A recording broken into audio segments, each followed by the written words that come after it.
Hello, viewers. I'm SB, and welcome back to what I think might be the final episode of Mask of the Rose, where I don't feel like we've accomplished many of the things we set out to do. Archie is still in a lot of trouble. We didn't really help Patachikon all that much. I guess we could try to reconcile Barkachin and but I don't know if this I think is a good thing to do, actually. Barkachin seems like an asshole, you know? Yeah, and so we're a little thin on accomplishments. I'm struggling with the systems, but we did get smoochy with a pretty lady. And in that sense, I think you could say this playthrough is a massive victory. It's basically complete and total victory. So what can we do?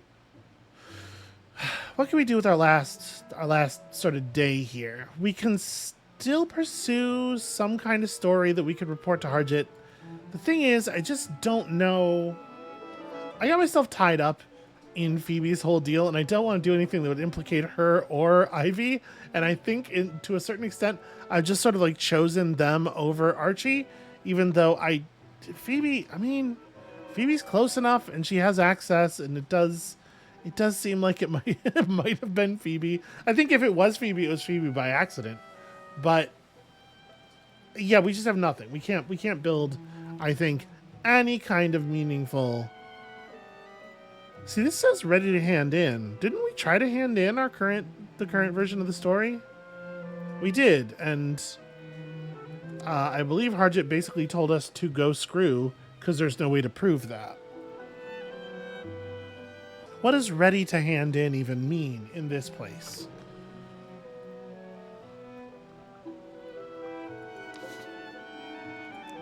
I'm gonna try again. It says ready to hand in. We're just gonna see if he'll take it this time, because now there's more desperation,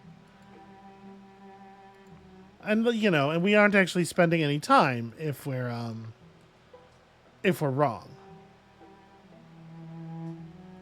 I'm satisfied with this. They explicitly say it doesn't much matter what I'm wearing for this task. All right, we're just gonna come straight to the point here. I like the snow effect. So I think we're going to just see dialogue that we've already seen, but I am trusting the thing that says ready to hand in. Okay, no, Harjit stops me. Yep, couldn't persuade the court to take on this prosecution. Yep, okay, go attend to something else with the rest of my morning. That didn't take up too much time. Let's do something. Let's go ask somebody about something. We could try to flirt with Mr. Pages, see if we can get a second smooch. I'm pretty sure Mr. Pages has a mouth. I'm like 80% sure there's a mouth in there. Or we could take one last dive at figuring out a story that we can at least use. Listen, we don't have to prove innocence, probably. If it's like a real court, all we have to do is like create the appearance of doubt. Right? Innocent isn't a guilty. Innocent isn't a verdict, but not guilty is. So, who am I willing to culprit? The thing is, without information, in a situation where we're just throwing blame at somebody, we have to find somebody who I'm willing to throw blame at. And the problem I have there is that I either like or am afraid of everybody who's on our list, except for the Carringhams. It was the Carringhams for sure. The Carringhams wanted wealth. They had financial reasons not to want David to leave the Neath and asked him not to. This doesn't really make a lot of sense. But let's see if we can come up with a version of this that does make sense. They had unknown purpose. That's probably not going to work, right? But maybe they had unknown purpose. We have time to ask somebody something and then present a theory to Harjit in the afternoon, potentially. So if we put together a version of this that we can let's see.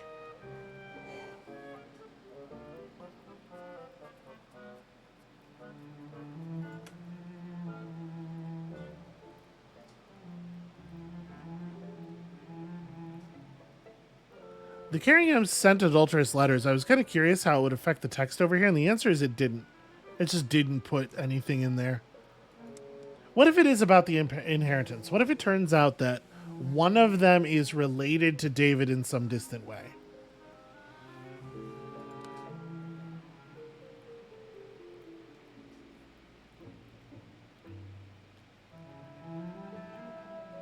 Could be, maybe, right?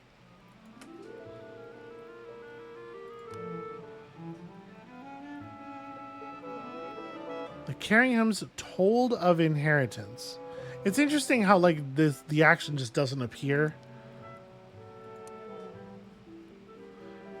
David wanted to inherit an estate and funds that would otherwise come to David. Yeah, obviously with died in this box, David is the only choice.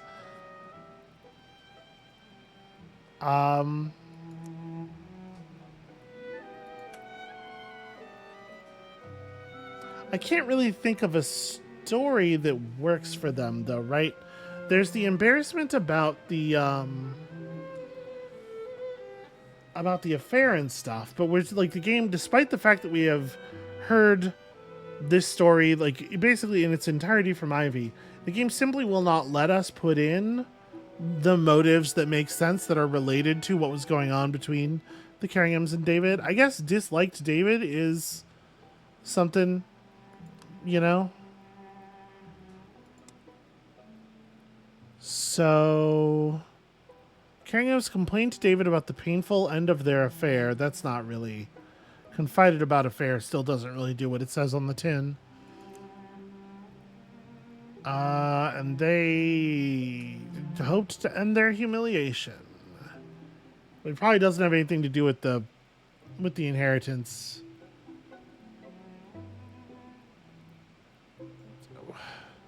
Can I bring this to Harjit at least?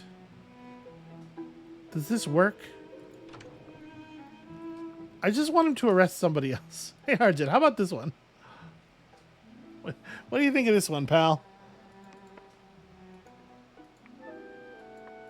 Alright, let's see what happens. Hey buddy, I got another stab in the dark for you. Come straight to the point. I believe I know what happened. He stops me immediately. Gives the speech about needing to have evidence that the culprit used the relevant method. Yeah, okay, so there's no version of this that we're going to be able to do then because we have no evidence, because we have no method. Okay, then I give up. Let's go. We can't go see Mr. Pages. He'll be mad because we don't have pages. He's been very clear about that. Or it, sorry. It's I believe preferred pronoun is it. I think where I keep getting tripped up is the Mr. I'm so used to Mr. going with he, him pronouns. Well, we've been unable to help David with his memories. That plotline's been a bit of a failure. We could try to reunite these two. Do I think that's actually a good idea? Do I think that's good for Batachikon in particular? Because I kind of don't care about Barkajin. And the answer is no, right? It's definitely no.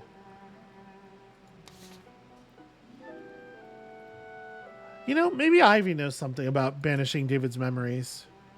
Ivy connects with people a lot. She might be able to figure that stuff out. No, I'm definitely going to wear a hat to see Ivy. But probably not the horned crown.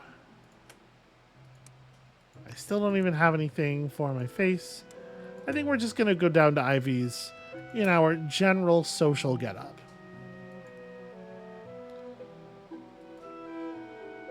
Alright, yes, this is how I wish to appear. This is my preference. There you are, my friend. Your hat is impeccable.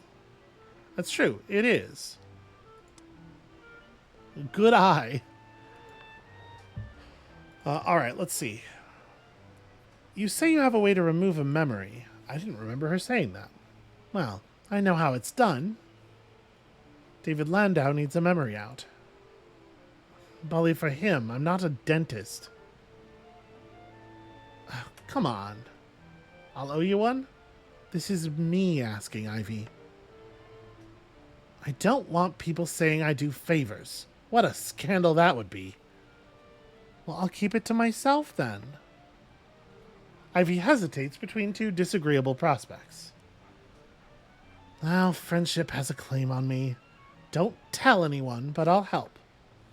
I'll go see to him, alone. It's not an operation that wants an audience. And if he doesn't want it, I won't go through with it. Yeah, that's rad. Thank you. 1,000 blessings on you. Yes. Well, at least he won't be remembering it afterwards. Do I have something to confide in Ivy? I'm not really sure. Let's look into Ivy's goods for sale. She'd probably love to make a sale.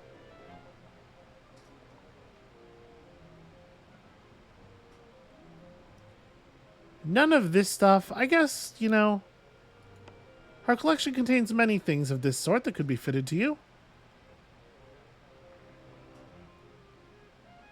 Yeah, overpay for the men's coat. I'm rewarding her. I'll give you 3 pennies. Yeah. Well, I'd have taken 2. They say generosity always does come back to you. Not sure it's true, but I owe you one now. Yeah, I expended a favor, so I thought it would be a good idea to buy another. Okay, my feelings are stronger than ever. Ivy is a great friend. I wonder if we can go see David about it now? Like, has she already done it, maybe? Let's go see. We're going to do some good before we are shuffled off this particular narrative. David is well familiar with me by now. I really like the idea of the clothing system, specifically like it being largely about creating a first impression, and once people know how they feel about you, it has less and less effect. That's good. All right. I'm here for a reason. How is your memory? You said Ivy to see me, didn't you? Ivy the seamstress? Yeah, I mean, was it helpful? I think so. I don't recall. Rachel tells me I'm sleeping better than I was. There was something you wanted to forget. Well, quite a few things are hazy. I'm told I died. Perhaps that scrambles the memory. I also wanted to offer... He takes out a second pair of spectacles, a little older than his own. Well, I don't know whether you'd have a use for these, but I've had my own replaced. Seems a shame to let the old ones go to waste. If your eyesight is already keen, perhaps you'll have no use for them. But in that case, feel free to give them to someone else. Okay. They make my own expressions harder to read and encourage me to question what I'm told. They also make me look slightly more like a librarian. That's pretty cool. And look at that. We did something good. For a moment, no one speaks. I've been working on some questions of custom. Old traditions may not hold here. Most recently, what might happen if a woman were widowed and remarried, and her husband then returned from death? Or the other way around, I suppose. A husband might also remarry too hastily. If my own experience may be used to judge, the dead return quickly enough that any remarriage would be thought hasty. But we don't know yet. Perhaps some of the dead are slower to free themselves from the boatman. It seemed a very long time when I was there. Is it strange in me to find these questions soothing? There's no end to possibility in people coming to their own funerals. Half the world would be fascinated to hear their own eulogies, wouldn't you say? An excellent point. But then people might stop holding funerals and eulogies if they knew there was a risk of the deceased coming back. Consider the embarrassment. Not to mention the cost. David points out 2 or 3 more curious points of custom and law that will need reconsideration before this topic is entirely exhausted. I don't think we need to discuss our worst secrets. What are we to confide? What do you think about and puzzle over most? And what most interests you to learn about? I don't know that I do have a curiosity about hell, so... I don't often reveal these thoughts, private as they are, but I unpack them now for David, and he listens thoughtfully. If he is surprised, he does not say so. Oh, thank you for that. I'm afraid I can't entertain as long as I used to. Everything's always running too slowly, and yet every day is the same. Yeah, weird. It's almost like I've heard somebody say that line a bunch of times. Anyway, I'm in no hurry to change our relationship, especially since I think we're sort of on the end of things here. At this point, I go back to Horatia's. And you know, I'm sure it doesn't matter, but we go ahead and we do the thing. Sorry, we have... finally got a thing for our face at the moment where it no longer matters.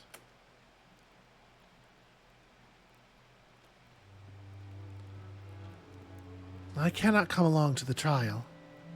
If you can't bring Archie home afterwards, well, come and tell me immediately.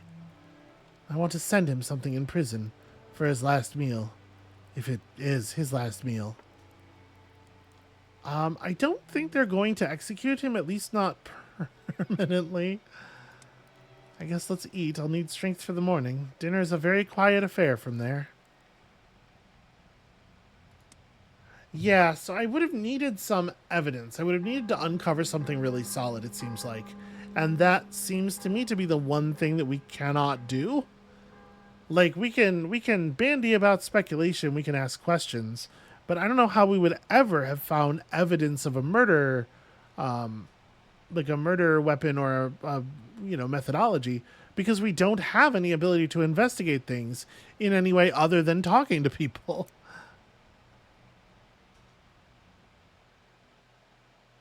We would basically have had to have the murderer tell us what they did, I guess.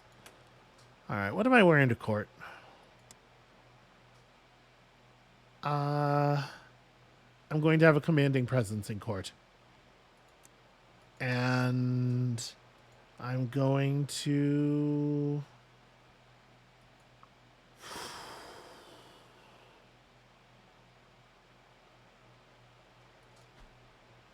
I don't know, represent myself as an official, kind of funeral processions and the attendance of graves. And then, you know what? There we go. It's a killer look. It's the perfect look for court. This is a normal thing to do. Quiet. Quiet order. Sit down. I am unhappily aware that most of you have forgotten how to conduct yourselves in a courtroom. If in fact you ever knew. I mean, you're the one to talk, dressed up like that costume party nonsense. I've always thought, I know this is just like a cultural difference thing. I always thought it is so bizarre how anybody takes anybody else seriously in a British courtroom. For those of you new to Her Majesty's justice, you find yourselves in the freshly repaired Old Bailey. Apparently, we're to count ourselves fortunate that it is in good enough condition for us even to meet here. We are gathered here to try Mr. Archibald Reed on charge of murdering Mr. David Landau.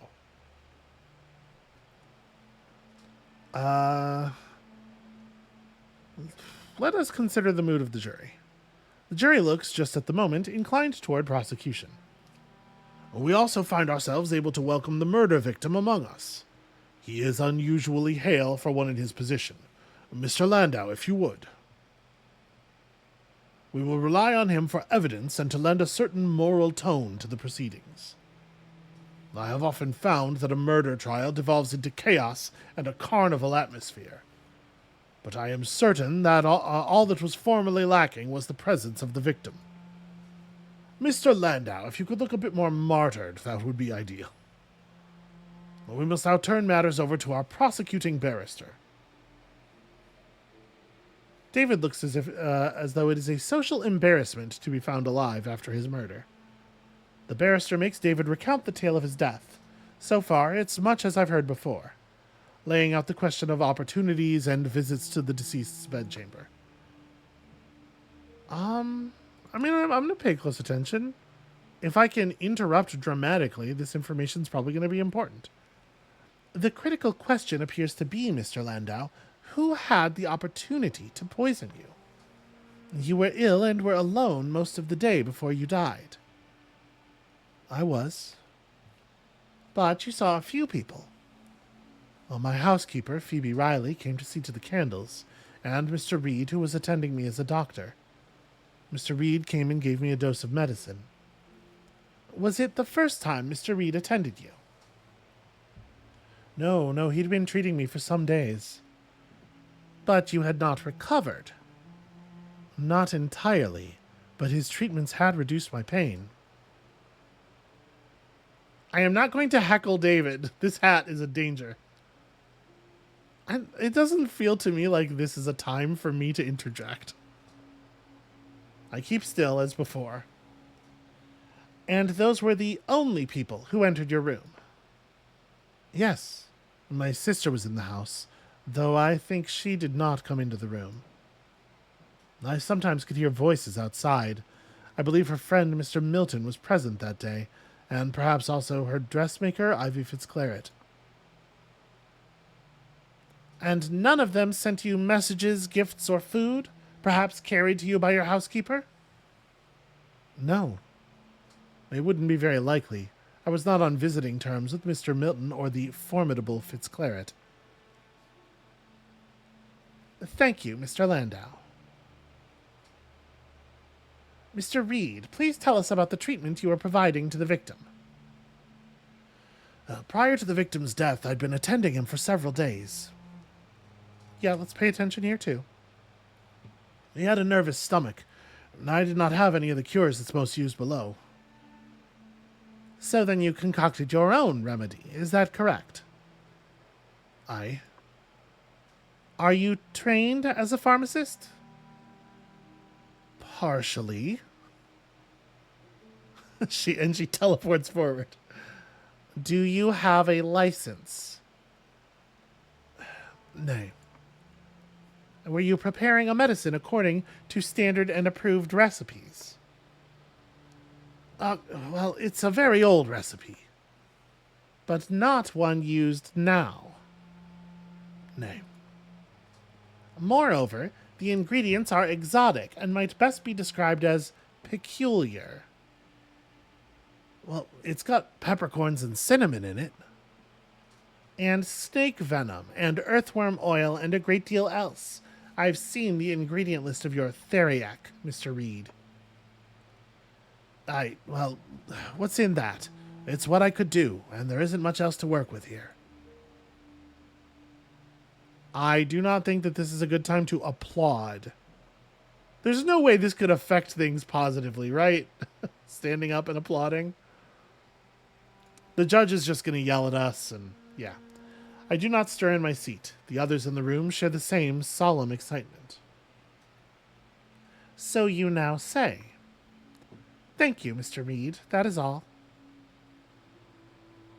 I'm going to glance at David.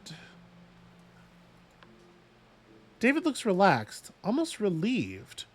Perhaps he'd prefer having been killed accidentally. Yeah, that's interesting. I wonder if he thinks this is going well enough for Archie that Archie might not get murdered, or... I mean, not that it would matter anyway in this place. Or if he thinks the opposite, and he's glad that Archie is going to...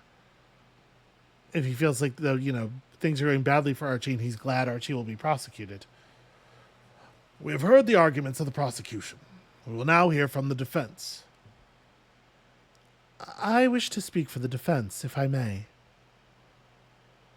As the bar is unfortunately somewhat undersupplied at present, since lawyers, unlike mushrooms, cannot be trained in the dark, you may proceed. Thank you, my lord. This case is wholly circumstantial.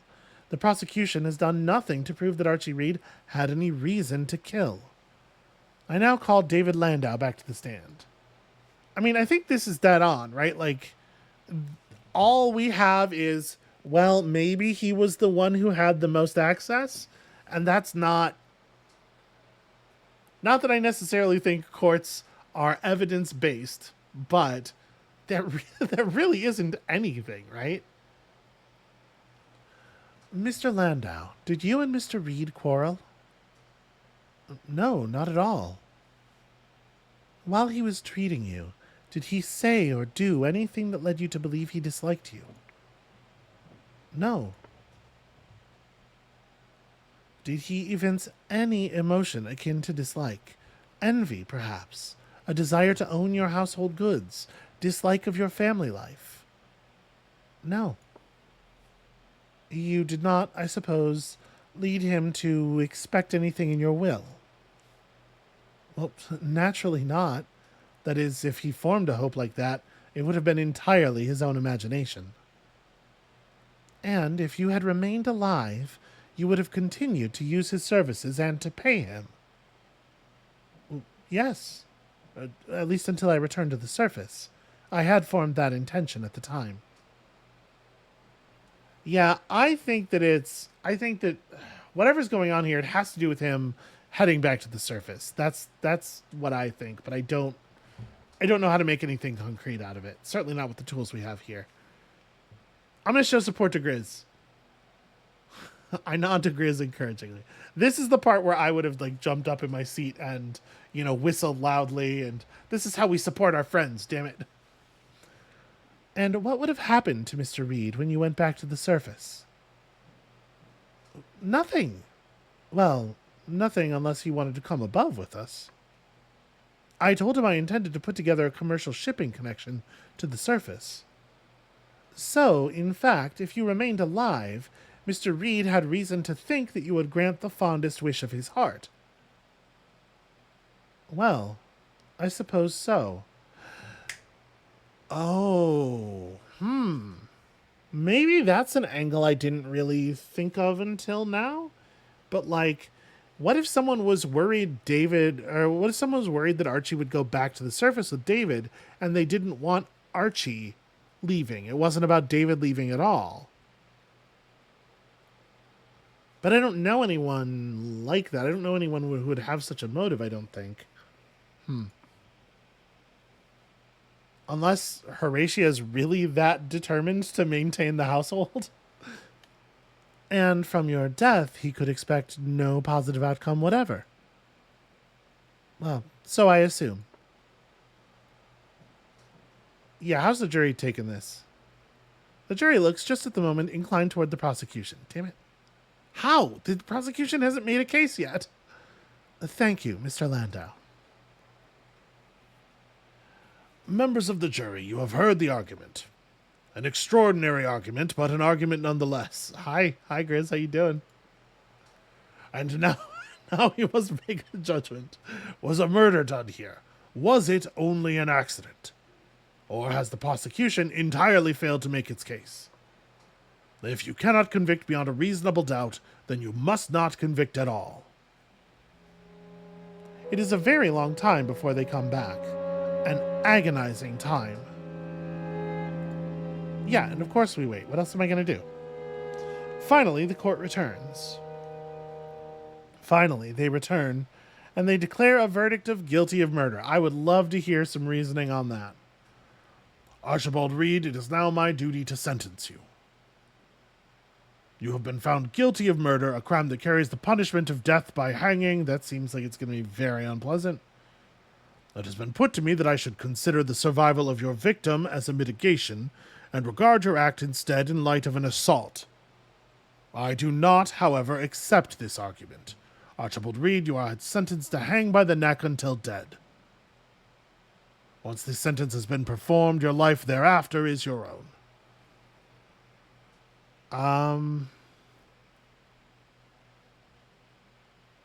I feel like I should say something to him. That's going to be real unpleasant, I have to imagine.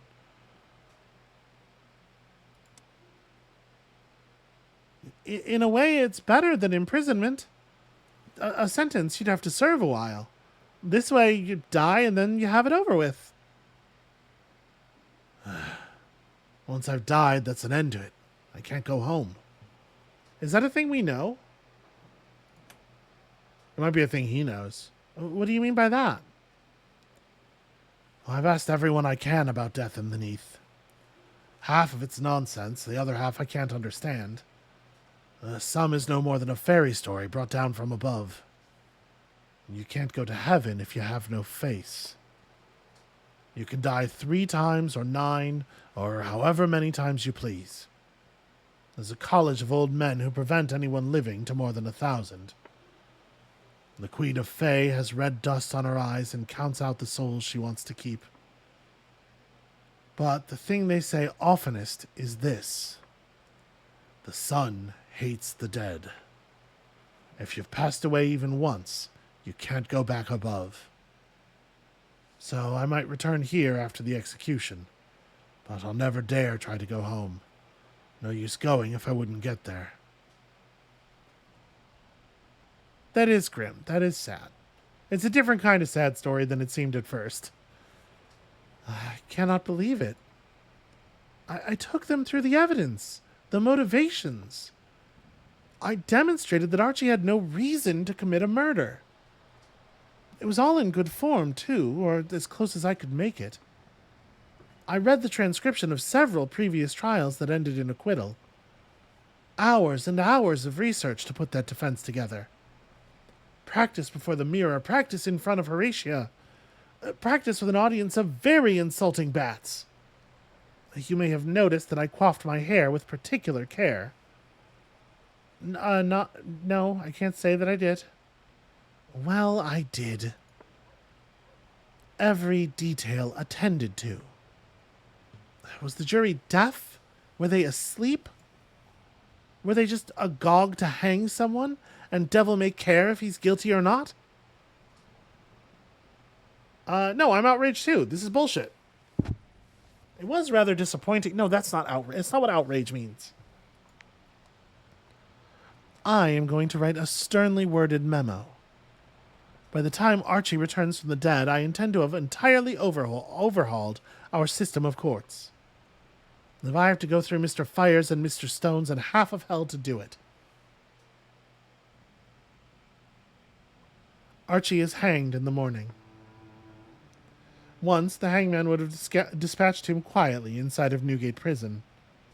Newgate no longer stands, however, and the case has attracted some attention as the first murder trial held in the Neath. Instead, he is put to death at Hangman's Arch.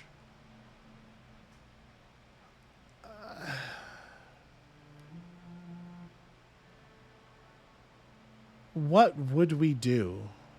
What would Winnie do?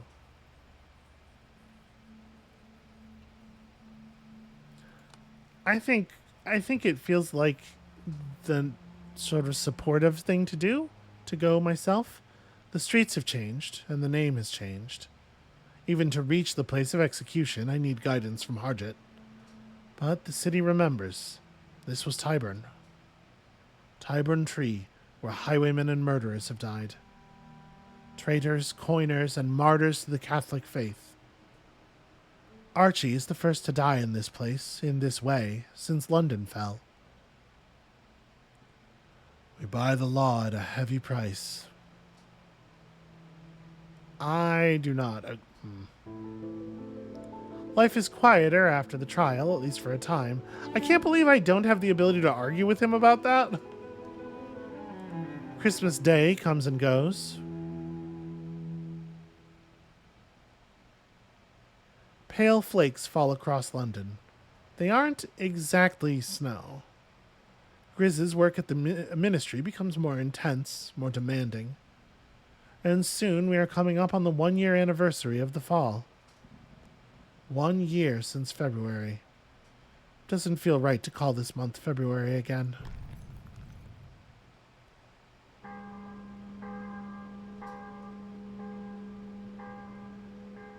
One day remains in the season of the rose.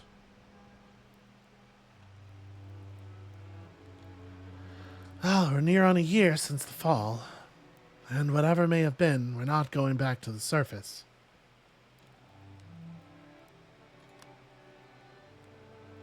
Would you want to go back above? I think on it now and then. But it doesn't seem right. I don't leave the house now.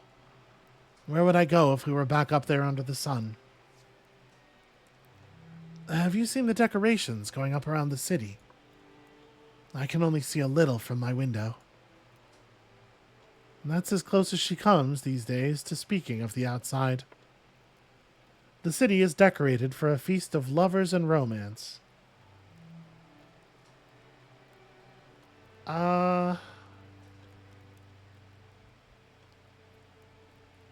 We don't really know why, right?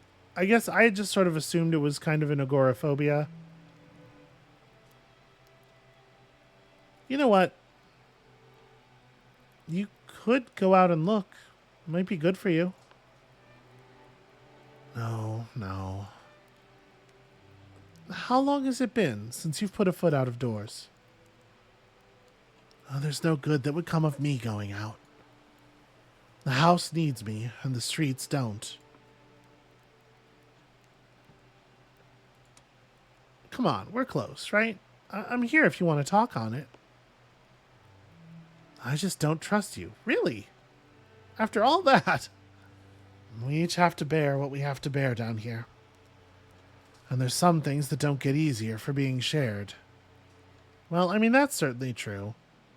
I feel like that response totally makes sense, if not for the I just don't trust you part. You know...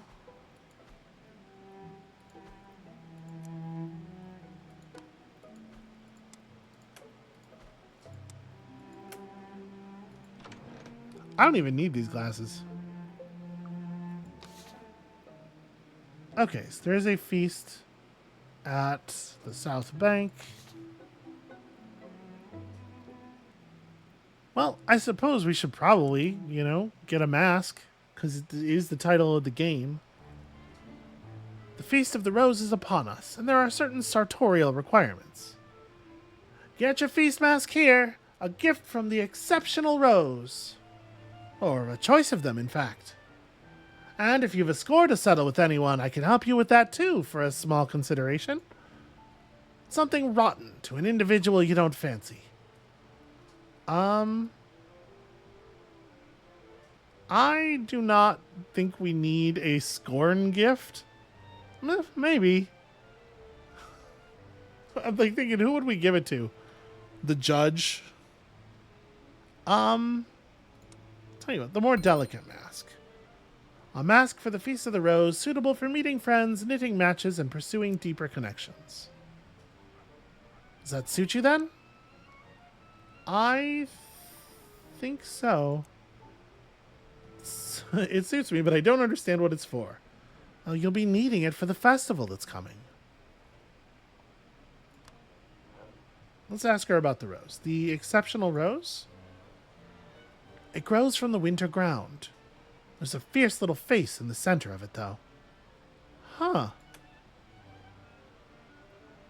And what's this one? A time for love, seduction, promises. And they say the power at the back of it is Mr. Wines. It's funny, it ought to be Mr. Hearts, don't you think? I haven't had the pleasure of an acquaintance. Okay, she's not in a joking mood, really. I accept the mask without comment. That's definitely not what I did. Wear the mask to the feast and look for the person you most desire in your future. Friend, lover, spouse-to-be. Perhaps they'll be looking for you in turn. Or go alone and enjoy the crowd. There's something in that, too. Well, I think I know who we're looking for.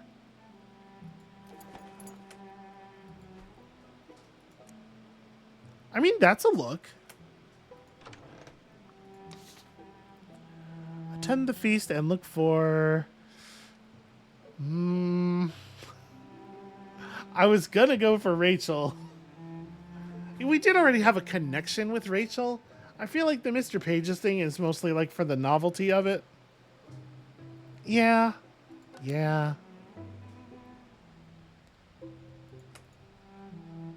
Why even give me a menu that just has the one button on it? I make my way through London. Sometimes I still have to rely on memorized pathways, on strange rituals. There's a barricade between Vale Garden and the Stolen River, unless one pays in coin or word. But many of the difficult old streets lie still now. I am full of curiosity. Every day is some new nightmare down here. All of London is out, walking along the Thames, taking part in the feast. Vendors are selling candies and angry bats in cages.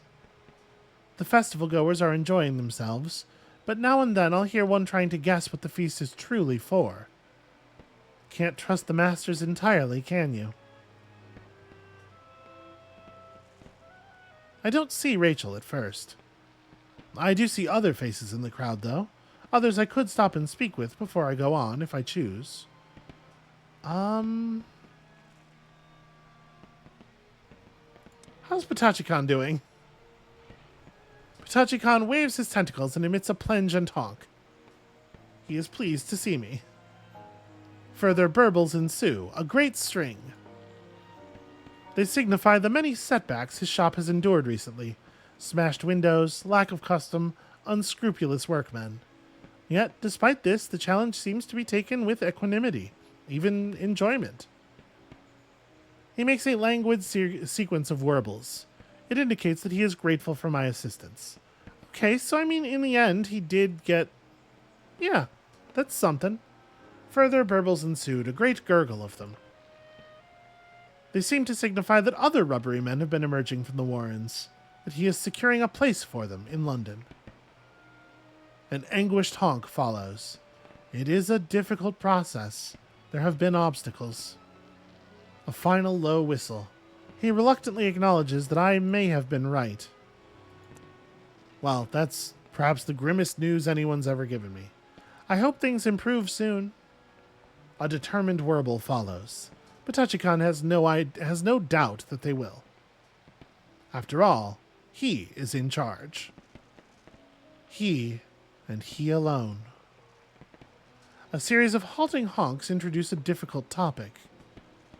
Barkajan and what has become of her. He wonders, is there anything he ought to know? Further hasty warbles, so he knows where he ought not to go.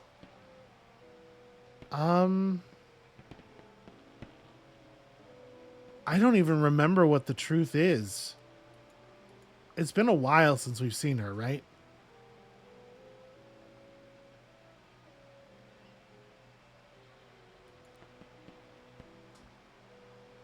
I mean, tell him the truth. She works quite close by, in fact. Patachikon makes an obscure utterance, half phlegm and half woodwind section. Okay, that's all they mean, is that she, works in the market. It indicates an ambivalence. Like, the right thing to do is to give him the information and let him do with it what he wants, right? The important thing is that he's the one who has the agency here and not her, because I think she's horribly manipulative. That's what it seemed like to me. In the end, perhaps Barkajan was right, he indicates. Or at least not as wrong as he'd supposed. There were limits to his ambitions. And a warning that was ignored. Perhaps he might seek her out and hear what she has to say. But not now. And not soon. After all, in the end, he came to Pages alone. A final dismissive warble. He thanks you for your example and your lessons. He intends to rely on no one again but himself. A last, simple but unmistakable honk. It is farewell. So yeah, he went and sorted the problem out after he and I went together, and good for him, and I'm so happy that he got his shop. Let's go have a chat with Mr. Pages. You have come to pay respects to our efforts in the feast. You know what? It is a glorious festival. You ought to be very proud. The rose herself is incoverted. A shame. Her presence might inspire the more extraordinary appetites. Nonetheless, the feast is a success. The fall of lacquer has ceased.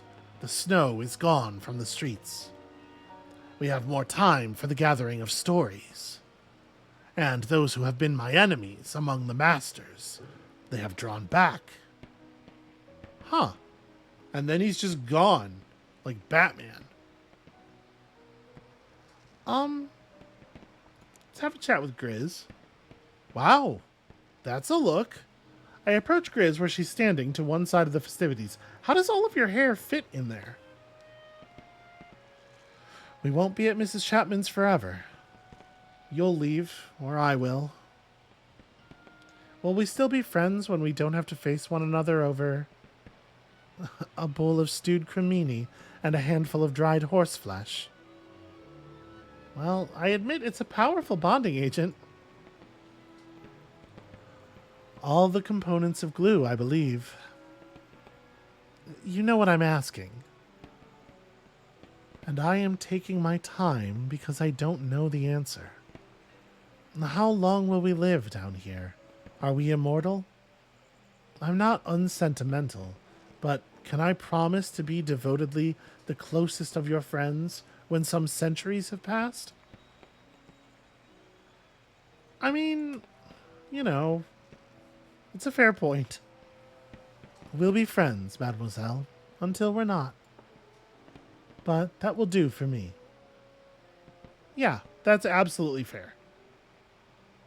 Let's have a chat with Ivy. I just saw her. Oh, that's a nice mask. Well, well, what do you think of all this? You know, it seems nice. It's impressive. The fireworks are an inventive touch. It can be improved. It will be improved. There's a mite too much ministry in this feast for my taste. But the heart of it I like. It's an invitation, isn't it? To stroll about the city and partake of everything most delicious. The fair, the foul, and what's between the two. And then she dashes off to do so. We're not going to talk to everybody. We will talk to Phoebe and David, I suppose. I kept saying the Landaus were my family. But they never chose me, and they kept not choosing me. What I've learned is not to rest till I'm with someone who did choose me. Whether that's a spouse or a chosen sibling or an adoptive, I don't know what. So I'm living with the Fitzclarets, which my Catholic mum would say makes me a fallen woman. Like those that lived in camps when I was just a child. But Ivy likes me, and her mother likes me more. She makes me food and calls me pet and honey and sugar. Ivy made me a ritual of coming in to bless taking residence at their house. Short or long, however it might be. So, I'm alright. I've got my place now. Fucking good for you, Phoebe. Oh, it's you. Just before I died, I had a plan. Building a passenger line up the Cumaean Canal. I could see the possibilities. Doesn't seem nearly as simple to me now as it did then. I know I won't be able to go back to the surface myself. Yeah, I mean, that seems true. I'm not going to help him go back to the surface if he wasn't willing to help Archie be able to go back to the surface. Like, I'm pretty cross with David about the whole court thing. He could have argued more vociferously in Archie's defense. Well, that's likely so. All the same, there's a place for me. I have the contacts on the surface. I have resources there, which are still mine in title. I know people below, and while I don't fancy Milton will begin providing straightforward explanations in the near future, I still have a great advantage over the average Londoner. But, most of all, I'm not struggling with the memory of what was any longer. And I have you to thank for that.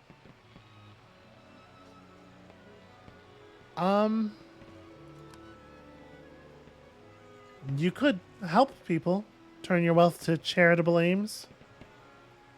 I could. In secret, it seems. The masters do not care for charity. There's something to do and something to look forward to again. After the fall, everything seemed suspended, timeless, like life was already over, but we'd accidentally kept existing. And then after I was murdered, it was hard to stop waiting to be murdered again. Wouldn't really seem like there'd be much point. Do we want to speak to Milton? I'm definitely not speaking to Barkajan. You know what? Ooh, strong. He does not bother with a preamble or a greeting. Well, you've suspected I was in love with Rachel. Devils may not love, but they are capable of envy.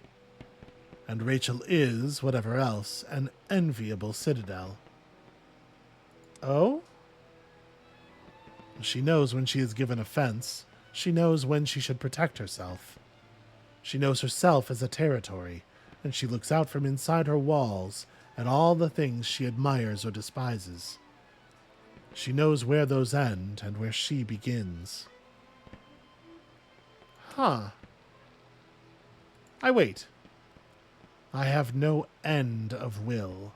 I intend. I act. But I'm all night and no territory. What Rachel has, I lack completely. Rachel has her needs, her desires, her particular terrain. I am only a collection of actions.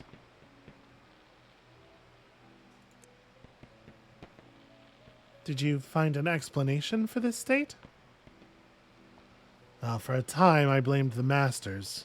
The death I had when London fell, that wasn't a good death. I had not prepared. I had not sealed the intentions of my next self. I had not partaken of the rites or sealed my eyes and tongue in honey. Interesting. If I set out to think about what I am, what I require, I come out blank. Virginia would never entertain questions like these. She'd tell me to buy a newer and more daring hat. So I wanted Rachel, and wanted to capture something of her. Well, the desire has passed from me again. She can't reinforce me. I was broken in the fourth city. I died wrong.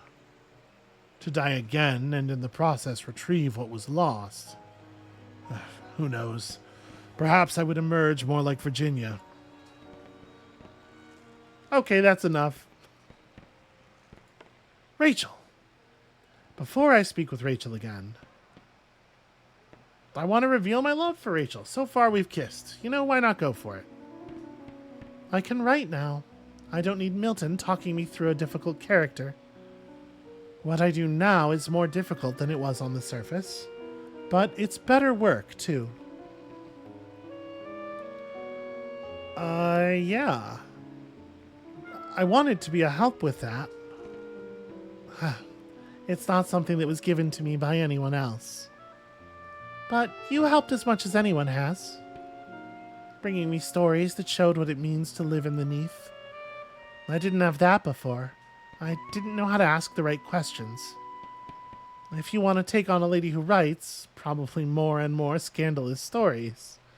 And not for the sake of the scandal either.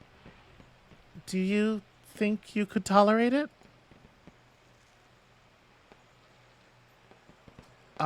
Do I just say yes, or do I'm going big. I'm not so easily frightened off. This isn't a time to claim courage you don't have. No. I mean it. People might still try to guess who I'm writing about. I still have that reputation. It might be uncomfortable. We'll get through. It's a trade I'm willing to make. I'm glad. And from there, the conversation turns to the future, to the things we imagine together. It is a long evening of walking along the stolen river and speaking of what might come.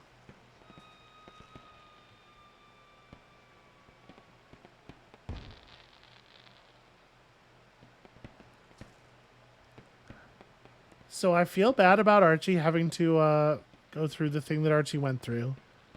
But in the end, in most other ways, I think that turns out it's a pretty happy ending. Happy-ish.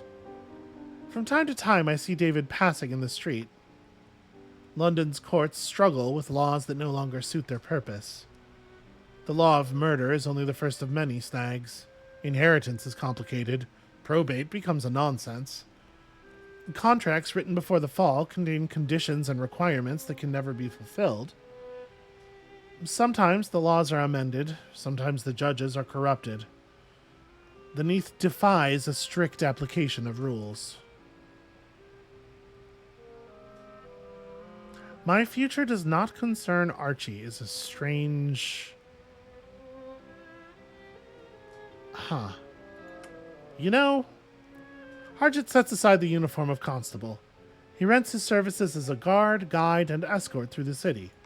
Well, good for him. But he has done, he says, as much as he owes to the law. And he does not want to offer it anything more of himself. I am not so resigned. Perhaps I could have changed nothing on the surface, but life is long in the Neath. Long enough to make new friends, long enough to gather influence, long enough to build connections, long enough to unseat a judge, reform the courts, reshape judgment itself. The liberation of roses. The sigil can be interpreted as the parallel of proximate orbits, moving in unlikely conjunction. Long enough to... yeah, this is the same. I just saw this text.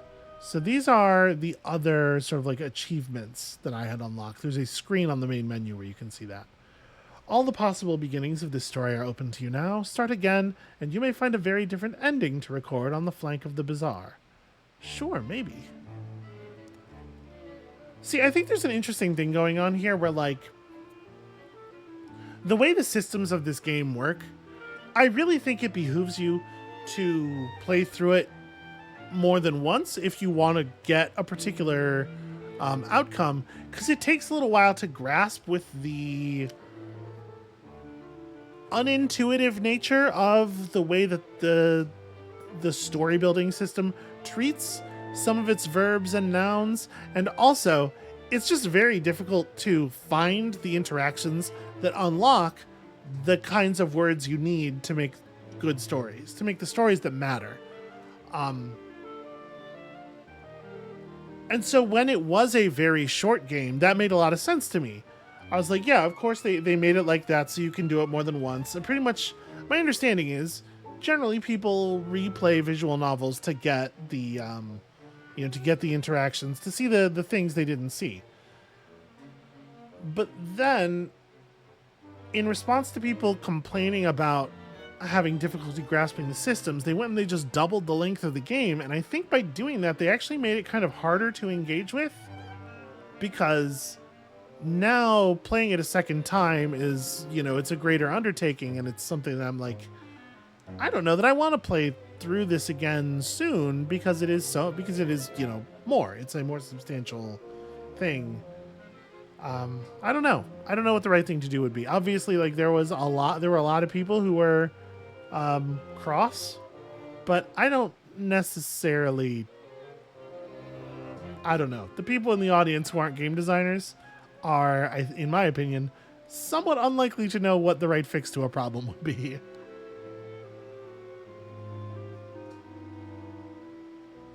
I don't know. But it's an interesting way to approach stories, and I really like the idea of the story system for investigation, the idea of like, because this is the thing you're doing as the player anyway, right? Is you're forming theories of what you think happened, and then you're pursuing those theories in the world. So making that explicitly part of the game mechanics, bringing that inside of the system, I think is brilliant. It's a great idea, and it's the thing I hope that we will see in more games where you are doing some kind of Neath a musical. It's the thing I'm hoping to see more in games where you are doing some kind of investigation, because I really do think it's a brilliant bit of insight. Also, never unhappy to have more Fall in London.